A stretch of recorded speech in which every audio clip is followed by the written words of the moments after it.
Hi friends, welcome to మీరు చూసారా channel. నేను మీ జ్యోతి.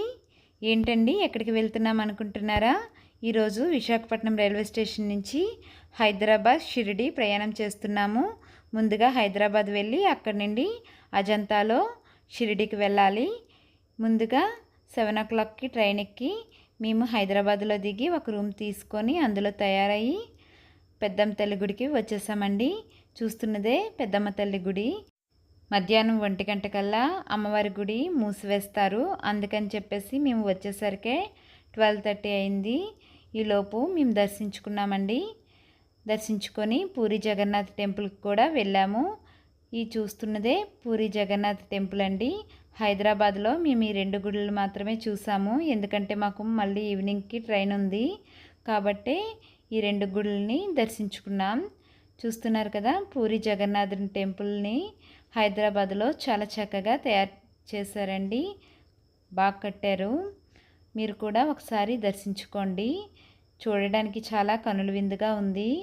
ఎంతో చక్కగా మంచిగా కట్టారండి. ఒకసారి మీరు కూడా దర్శించుకోండి. ఈ టెంపుల్ చూడడానికి చాలా అందంగా ఉందండి. మేము వెళ్ళేసరికి ఎవరు లేరు కాబట్టే విశాలంగా ఉంది కాబట్టే నేను వీడియో మొత్తం తీయగలిగాను. ఇలా వీడియో తీసి మేము మొత్తం 26 మెంబర్స్ బయలుదేరాము. మేమంతా కాస్త ఫోటోలు అవి దిగి మళ్ళీ ట్రైన్ ఎక్కామండి. అజంతా ఎక్కాము 6:30కి హైదరాబాద్లో.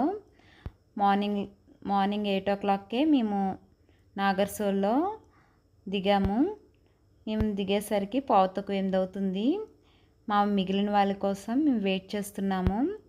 వాళ్ళు కూడా రావాలి కదా. వచ్చేలోపు నేను చుట్టూ ప్రదేశాన్ని ఒకసారి వీడియో తీస్తున్నాను. ఇది నాగర్సోల్ రైల్వే స్టేషన్ అండి. ఇక్కడి నుంచే మనం షిరిడీకి 1 hour ముందుగా వెళ్ళాలంటే ఇక్కడే దిగిపోవాలి. లేదంటే మన్మాడ్ జంక్షన్ వరకు మనం వెళ్ళాల్సి ఉంటుంది. ఇలా వచ్చి ఇక్కడి నుండి మనకి వెహికల్స్ దొరుకుతాయండి. మనిషికి 150 రూపీస్ ఛార్జ్ చేస్తున్నారు. ఇంతకు ముందైతే 2019లో మాత్రం మనిషికి 100 రూపీస్ మాత్రమే తీసుకునేవారు. ఇప్పుడు మాత్రం 150 తీసుకుంటున్నారు. ఇలా మేము ఒక 2 వెహికల్స్ని మాట్లాడుకొని అందులోనే బయలుదేరాము షిరిడీకి. 1 hour జర్నీ ఉంటుందండి ఇక్కడి నుండి. ఇలా వెళ్తున్నప్పుడు మనకి చాలా ప్రదేశాలన్నీ కనిపిస్తూ ఉంటాయి. చాలా చిన్న చిన్న ఇల్లులు కనిపిస్తూ ఉంటాయి. వాటిలోని ప్రజలు చాలా సౌకర్యవంతంగానే ఉంటారు. చూడడానికి చాలా ప్లెజెంట్గా ఉంటుంది.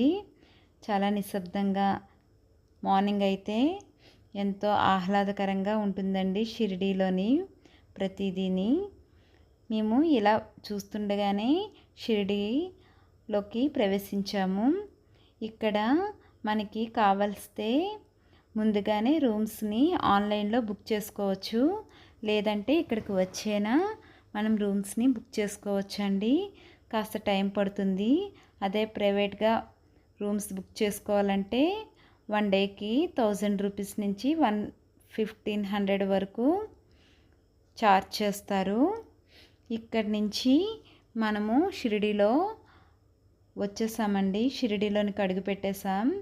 ఇక్కడి నుంచి మేము సాయి ఆశ్రమానికి వెళ్తున్నాం. అక్కడ ఆల్రెడీ ఒక 2 రూమ్స్ బుక్ చేసాం. మిగిలిన రూమ్స్ని వెళ్ళి బుక్ చేసుకోవాలి. చూస్తున్నదే సాయి ఆశ్రమం అండి. ఇక్కడ 1000 రూమ్స్ ఉంటాయి. చాలా కాస్ట్ కూడా తక్కువగా ఉంటుంది. ధారావతి కన్నా ఇక్కడ చాలా తక్కువగా ఉంటుందండి.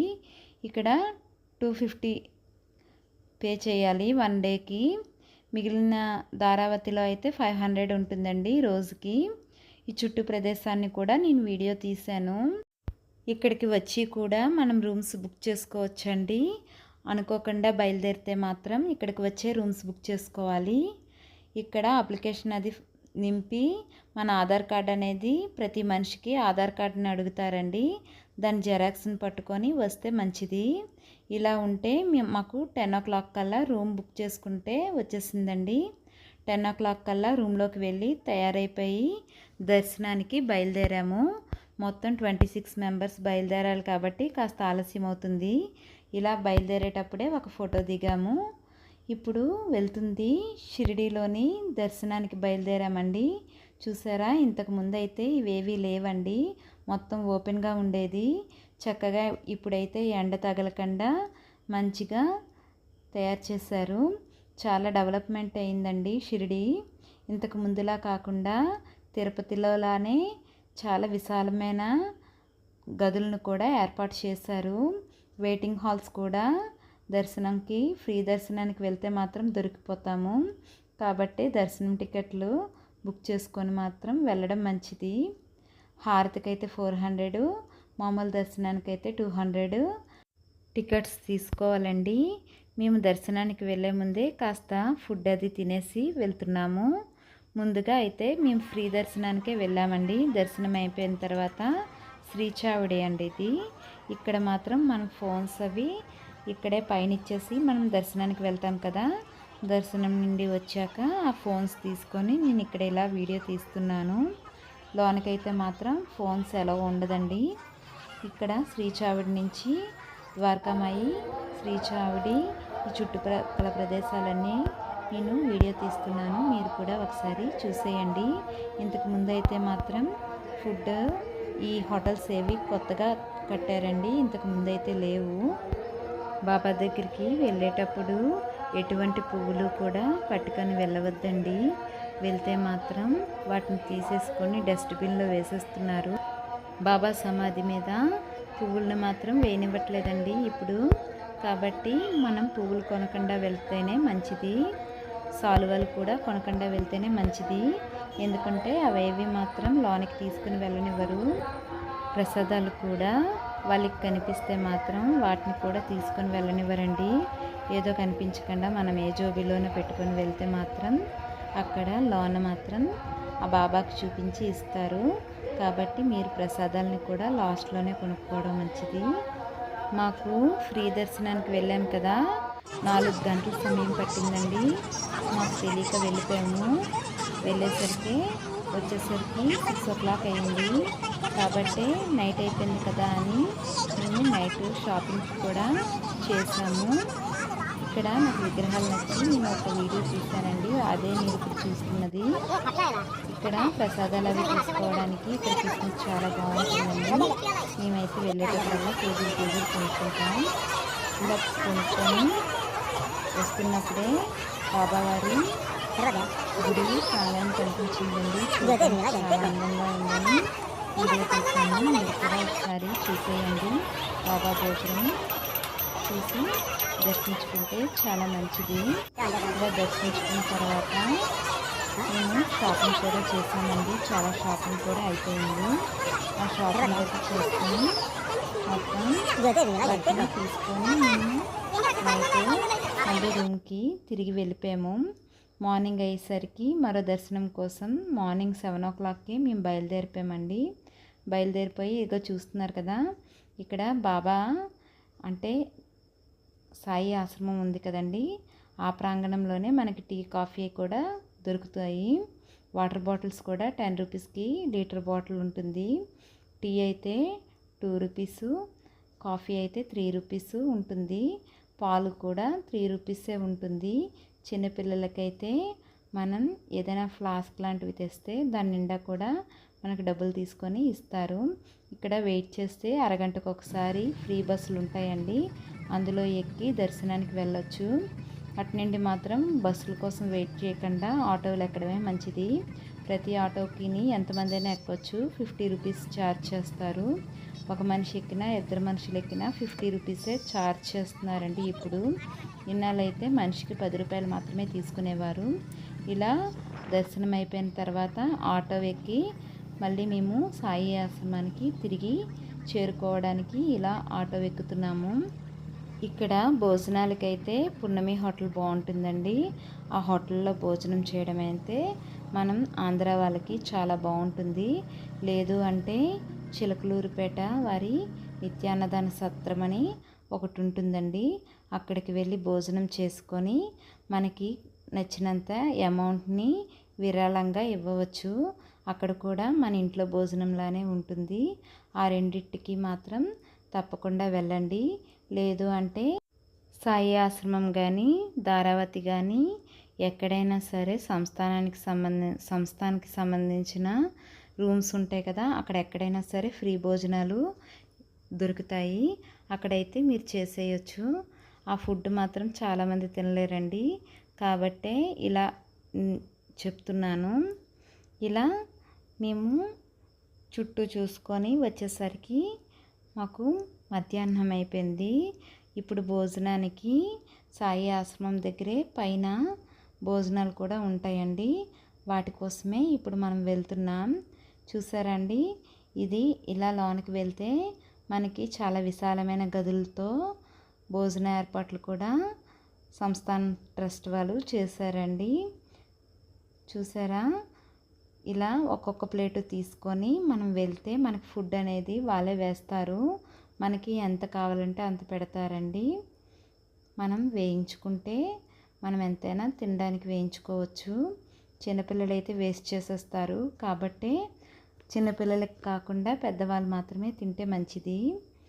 చూసారు కదా, ఇక్కడ ఫుడ్ అంటే కొంచెం కష్టంగానే ఉంటుంది, కానీ తింటే మాత్రం బాగానే ఉంటుంది.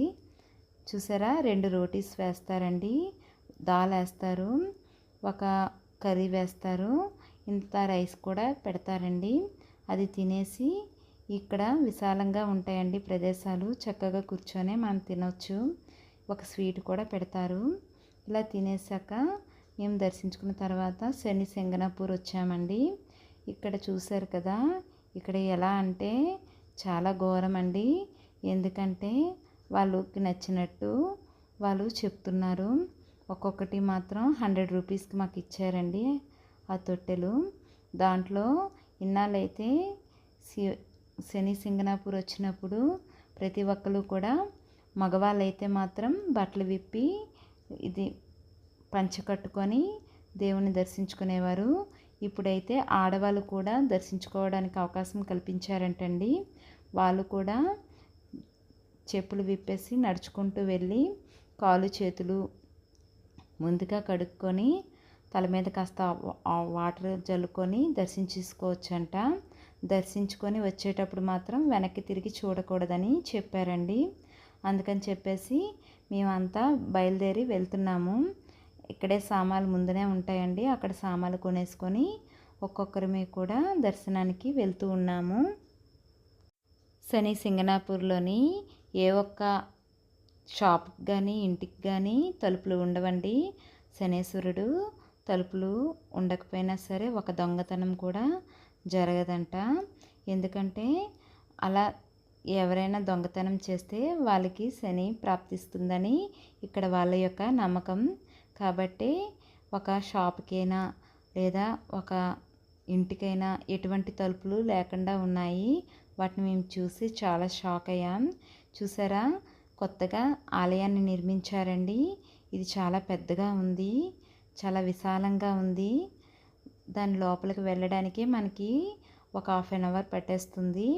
అంత ఈజీగా మనం ఎంత నడుచుకొని వెళ్ళినా మనకి మాత్రం ఒక 1/2 అవర్ మాత్రం దేవుడి దగ్గరికి వెళ్ళడానికి టైం పడుతుంది. ఇలా రోడ్డు దాటుకొని లోనికి వెళ్తున్నామండి. ఇలా లోనికి వెళ్ళేటప్పుడు తెచ్చుకున్న సామాన్ని అక్కడ పూజ చేసిన తర్వాత వెనక్కి తిరిగి చూడకుండా వచ్చేయాలని మాత్రం మరీ చెప్పారండి. మర్చిపోయిన వాళ్ళు ఇక్కడ కూడా కొంత సామాన్ని కొనుక్కొని లోనికి వెళ్తున్నారు. ఇక్కడే చెప్పులు విప్పేసి మేము లోనికి బయలుదేరాము. శని సింగనాపూర్లోని ఆలయం లోపల కూడా మనకి ఆయిల్ అనేది అమ్ముతారండి. ఎక్కడైనా మర్చిపోతే మీరు లోనైనా సరే తీసుకోవచ్చు. లీటరు 1/2 లీటరు అలా కూడా మనకి నువ్వుల నూనె అమ్ముతారు. ఇక్కడ లోనికి ప్రవేశించేటప్పుడే మీకు చెప్తారండి, వెనక్కి తిరిగి చూడకుండా ఆలయంలోని దేవుణ్ణి దర్శించుకొని వెనక్కి తిరిగి చూడకుండా వచ్చేయాలని మరీ చెప్పారు. మేము వెళ్ళేసరికి మధ్యాహ్నం 1 గంట అయ్యిందండి. లోన దర్శించుకోవడానికి వెళ్తున్నాం. 26 మెంబర్స్ కదా, అందరం ఒక దగ్గర నించొని వాళ్ళు వచ్చేంత వరకు వెయిట్ చేసుకొని లోనికి వెళ్తున్నాం. మీరు కూడా ఒకసారి చూసేయండి. జిల్లెడాకుల్ని వాటిని ఎలా వెయ్యాలో కూడా అక్కడ మనకి పైన కొంతమంది ఉంటారు, వాళ్ళు మనకి ప్రతిదీ వివరంగా చెప్తారండి. కాబట్టి వాటిని పట్టుకొని మీరు లోనికి ప్రవేశించడమే తరువాయి. చూస్తున్నారు కదా, ఇలా లోనికి వెళ్తున్నామండి. ఆలయం చాలా వెడల్పుగా పొడవుగా ఉంది. ఎంత నడుస్తున్నా దేవుని దర్శించుకోవడం కష్టంగా ఉంది. చాలా ఒక హాఫ్ అన్ అవర్ వరకు మేము నడిచామండి. ఇలా నడిచి లోనికి వెళ్తున్నాం.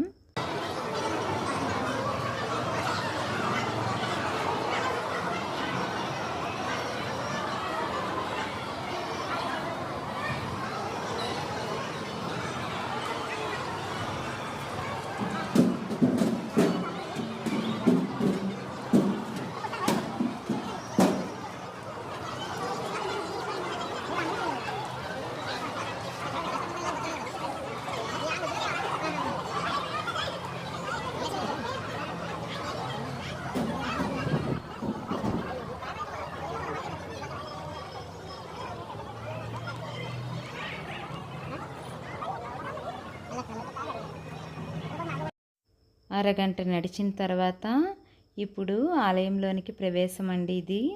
ఇదే మెయిన్ ఎంట్రన్స్. ఇక్కడి నుంచి మనం లోనికి ప్రవేశించాలి. ఇక్కడ మిగిలిన వాళ్ళ కోసం వెయిట్ చేస్తున్నాం. వాళ్ళంతా వచ్చేసరికి ఆడవాళ్ళైతే ఒక లైను, మగవాళ్ళైతే ఒక లైన్ అండి. చూస్తున్నారు కదా, ఇక్కడ మనం ఇందాకలా మనం 100 రూపీస్కి కొన్న ప్రతిదీ కూడా వాళ్ళు చెప్తూ ఉంటారు. వాటిని మనం వాళ్ళు చెప్పే విధంగా పూజించుకోవడమే. ఇలా వేసుకొని ఒక్కొక్కరును పూజించుకొని లోనికి వెళ్ళాలండి. తెచ్చిన సామాన్లన్నీ ఇలా వేస్తూ లోనికి వెళ్తే మనకి లాస్ట్లో శనేశ్వరుడు దర్శనమిస్తారు. చూసారా అండి, ఆలయం అయితే చాలా విశాలంగా ఉంది. మధ్యాహ్నం రావడం వలన కొంచెం ఖాళీగానే ఉంది అనుకున్నాం, కానీ లోనికి వెళ్ళేసరికి చాలా ఎక్కువ మంది జనం ఉన్నారు. ఇక్కడ ప్రతిదీ కూడా వాళ్ళు చెప్పినట్టే మనం చేయాలి. ఇలా చేస్తూ లోనికి వెళ్తూ ఉండాలండి. వెళ్ళేటప్పుడు మాత్రం ఎవరితోని మాట్లాడవద్దని చెప్తారు. అలా మాట్లాడుకుంటూ వెళ్ళకూడదని, వెళ్తే శని ప్రాప్తిస్తుందని చెప్తారండి. కాబట్టి మాట్లాడకుండా వెళ్ళడమే మంచిది.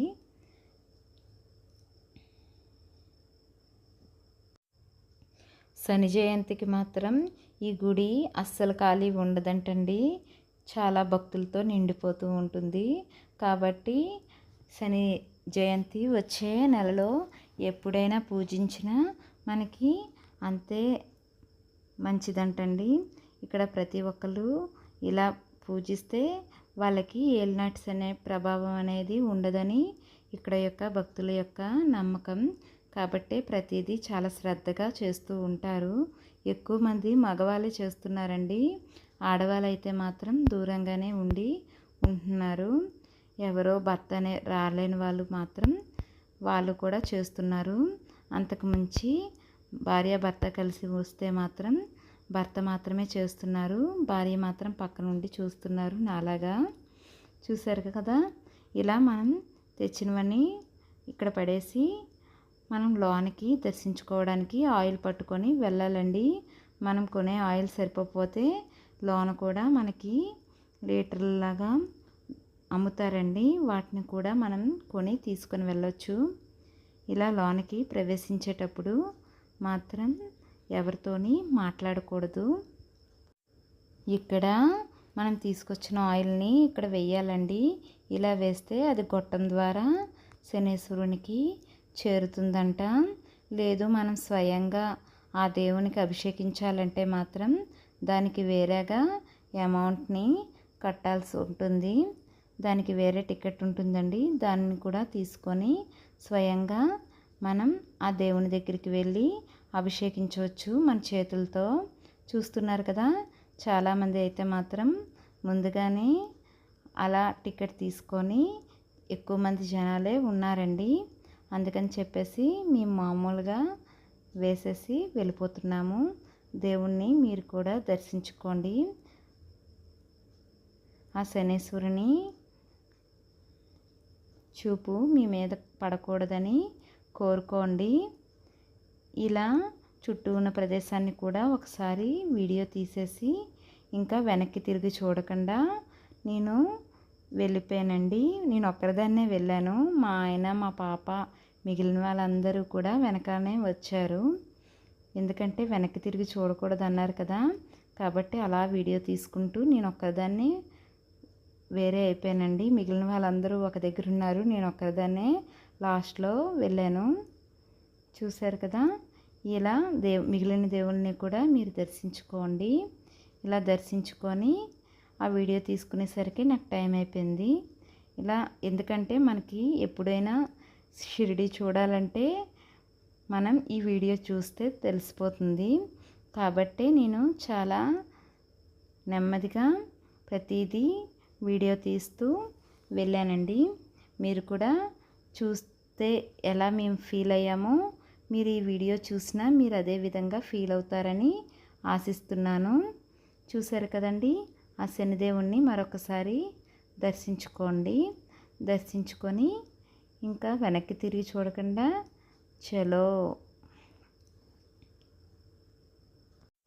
నేనే ముందు వచ్చేసాను అనుకున్నానండి. తీరా చూస్తే నాకన్నా ముందే మిగిలిన వాళ్ళందరూ వెళ్ళిపోయారు. నేను రూట్ ఒకటి మర్చిపోయానండి. కాబట్టి నేను తీసే వీడియోని బట్టే మళ్ళీ నేను బస్ దగ్గరికి వెళ్ళిపోయాను. చూశారు కదా, ఇవన్నీ చూసుకొని వీడియో తీసుకునేసరికి నాకు 1/2 అవర్ పైనే పట్టేసింది. నెమ్మదిగా నడుచుకొని వెళ్ళి మా వాళ్ళ కోసం చూసుకుంటూ ముందుకే వెళ్ళానండి. వెనక్కి తిరిగి మాత్రం చూడలేదు. వెళ్ళేసరికి వాళ్ళు ఫోన్ చేశారు, మేమంతా బస్ దగ్గర ఉన్నాం, నువ్వు కూడా త్వరగా వచ్చేయని. కాబట్టి ఇంకా వెనక్కి తిరిగి చూడకుండా మొత్తం బయలుదేరిపోయాము. ఇక్కడ మాత్రం మీరు ప్రసాదాలు మాత్రం కొనకండి. ఎందుకంటే చాలామంది ప్రసాదాలు కొంటున్నారు, కానీ కొన్నా తిన్నా ఎందుకులే అని మేము మాత్రం ప్రసాదాలు కొనకుండా వెళ్ళిపోయామండి. వెనక్కి తిరిగి మాత్రం చూడకుండా డైరెక్ట్గా అలా వెళ్ళిపోయి మళ్ళీ మా బస్ దగ్గరికి వెళ్ళిపోయాము. అక్కడే కాలు చేతులు అవి కడిగేసుకొని మళ్ళీ ఆ బస్ అనేది ఎక్కిపోయామండి. ఇప్పుడు ఈ బస్ అనేది మేము పెట్టుకున్నాం కదా, ఇది ఇప్పుడు మహారాష్ట్రలోనే ఉన్న రేణుకామాత గుడికి తీసుకొని వచ్చిందండి. ఇక్కడ ఈ అమ్మవారి గురించి చాలామందికి తెలియదు. చాలా సత్యమైన తల్లంట. ఏ కోరిక కోరుకున్నా తప్పకుండా నెరవేరుతుందంట. అది నెరవేరుతుందో లేదో కూడా మనకి వెంటనే తెలిసిపోతుంది. అది ఎలాగో కూడా నేను మీకు చెప్తానండి. ఇక్కడ గాజులు, జాకెట్ ముక్కలు అమ్ముతారు అమ్మవారికి మనం ఇవ్వడానికి. వాటిని తీసుకొని మనం అమ్మవారి గుడి దగ్గరికి వెళ్ళిపోవాలి. ఇక్కడ మా పిల్లల కోసం వెయిట్ చేస్తూ అందరం కలిసి గాజులు, అమ్మవారి సామాగ్రి మొత్తం కొనుక్కొని లోనికి అయితే వెళ్ళామండి. ఆలయం మాత్రం చాలా విశాలంగా, చాలా ఎవరు లేరండి, ఎవరో ఒకరు ఇద్దరు తప్ప ఆలయం మాత్రం ఖాళీగానే ఉంది. కాబట్టి ఇలా లోనికి వెళ్ళాము. లోనికి వెళ్ళి దర్శించుకోవడానికి మెట్లెక్కి పైకి వెళ్ళాలండి. ఇంకా మిగిలిన వాళ్ళ కోసం కూడా మేము వెయిట్ చేస్తున్నాము. చూసారా, ఈ రేణుకామాత టెంపుల్ అంట.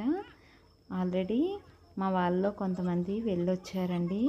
వాళ్ళే మాకు ఈ విషయం చెప్తే మేము కూడా ఈ రేణుకామాత టెంపుల్ దగ్గరికి వచ్చాము. లోనికి వెళ్ళడానికి లోపలికి ప్రవేశించగానే మనకి అమ్మవారి దర్శనమిస్తారు. ఇంకా లోనికి వెళ్ళాలంటే గర్భగుడిలోనికి వెళ్ళాలి. అది ఎలాగో కూడా నేను చెప్తాను. మనం తెచ్చిన జాకెట్ ముక్కలన్నింటినీ కూడా ఇక్కడ కట్టాలండి. చూసారా, ఇలా జాకెట్ ముక్కల్ని కట్టి ఇక్కడ ఒక కుండ ఉంది కదా, అక్కడ కాయిన్ అనేది మనం ఏదైనా కోరుకొని ఆ కుండలో పడితే మాత్రం అది నెరవేరుతుందంట, లేకపోతే మాత్రం నెరవేరదని ప్రతీతి. నేనైతే 5 రూపీస్ కాయిన్ వేస్తే అది మాత్రం పడిందండి. ఆ వీడియో మాత్రం తీయడం మర్చిపోయాను, ఎందుకంటే నేను మాత్రమే వేశాను కదా. మా ఆయన మాత్రం తను వేసే కాయిన్లో బిజీగా ఉన్నాడు. ఇక్కడ అమ్మవారిని కూడా మీరు ఒకసారి దర్శించుకోండి. ఇలా దర్శించుకొని ఇక్కడ విఘ్నేశ్వరుని కూడా దర్శించుకోండి. ఇలా దర్శించుకొని ఆ కాయిన్ ఇంకా ఎన్ని కాయిన్స్ పడతాయా అని ఒక్కొక్కరిని ఒక 5 కాయిన్స్ వేసాము. నాకైతే మొదటే పడింది. అలా అమ్మని దర్శించుకొని నైట్ అయ్యేసరికి మళ్ళీ షిరిడి చేరుకున్నామండి. బస్ దిగి మా లగేజ్ని కూడా ఒక దగ్గర పెట్టుకున్నాము. వేరే బస్సు మాట్లాడుకోవడానికి అక్కడ వెయిట్ చేస్తున్నాము. ఈలోపు మేము దిగింది ఖండోబా ఆలయం ముందునేనండి. ఈ ఖండోబా ఆలయంను ఏంటంటే సాయిబాబా షిరిడీలోకి ప్రవేశించగానే ఈ ఖండోబా ఆలయంలోనికి మొదటిగా ప్రవేశించారని ప్రతీతి. ఆవో సాయి అని ఇక్కడ పంతులు గారి సాయిబాబాని ఆ పేరెట్టి పిలిచారండి. అందుకని ఈ ఆలయం పైన కూడా ఆవో సాయి అని రాసిపెట్టి ఉంటుంది. ఈ ఖండోబా ఆలయాన్ని మీరు కూడా ఒకసారి దర్శించుకోండి. ఇంతకుముందు అయితే ఆలయం చాలా చిన్నది ఉండేది, ఇప్పుడు చాలా పెద్దదిగా కట్టారు. చూస్తున్నారు కదా, ఈ ఫొటోస్ అన్నీ బాబా కాలంలో ఉన్న వాళ్ళ ఫొటోసు. అక్కడ ఉన్న ఆ ఖండోబా ఆలయాన్ని దర్శించుకొని మేము మళ్ళీ రిటర్న్ ఫుడ్ తినడానికి షిరిడీలోనికి ఆలయం దగ్గరికి వచ్చేసాము. పున్నమి హోటల్లో భోజనం చేద్దామని చూస్తూ వెళ్తున్నామండి. నైట్ మార్కెట్ చాలా బాగుంటుంది షిరిడీలో. నైట్ షాపింగ్ అయితే మాత్రం మనకు టైమే తెలియదండి. చూడాల్సినవన్నీ చాలా ఉంటాయి. మనం గమనించక వెళ్ళిపోయినవే చాలా ఉంటాయి. కాబట్టి మనం నెమ్మదిగా చూసుకుంటూ వెళ్తే మనకి రోజంతా గడిచిపోతుంది. ఇలా ఒక్కొక్కటి చూసుకుంటూ వీడియో తీసుకుంటూ వెళ్ళామండి. నేను భోజనానికి వెళ్ళి ఆ భోజనం చేసేసి బయలుదేరామండి. తిరిగి మళ్ళీ షిరిడీ నుంచి మన్మాడ్ జంక్షన్కి ఒక వెహికల్ని ఏర్పాటు చేసుకొని అందులోనే మళ్ళీ మన్మాడ్ జంక్షన్కి కూడా వెళ్తున్నాం. వెళ్ళేలోపు ఎందుకు ఖాళీగా ఉండాలని నేను ఇలా నైట్ షాపింగ్ చేస్తున్న వాళ్ళని ఒక వీడియో తీశాను. దాన్ని మీరు ఇప్పుడు చూస్తున్నారు. ఇలా వీడియో తీస్తూ మళ్ళీ ఒకసారి ఆ టెంపుల్ మీద గోపురాన్ని కూడా దర్శించుకుందాం అనిపించి మరొకసారి వీడియో తీశాను. ఈ గోపురాన్ని కూడా మీరు దర్శించుకోండి. ఆ బాబా ఆశీస్సులు మీ అందరి మీద ఉండాలని, మన ఛానల్ త్వరగా సక్సెస్ అవ్వాలని కోరుకుందాం. అంతేనండి. నేను మీ జ్యోతి.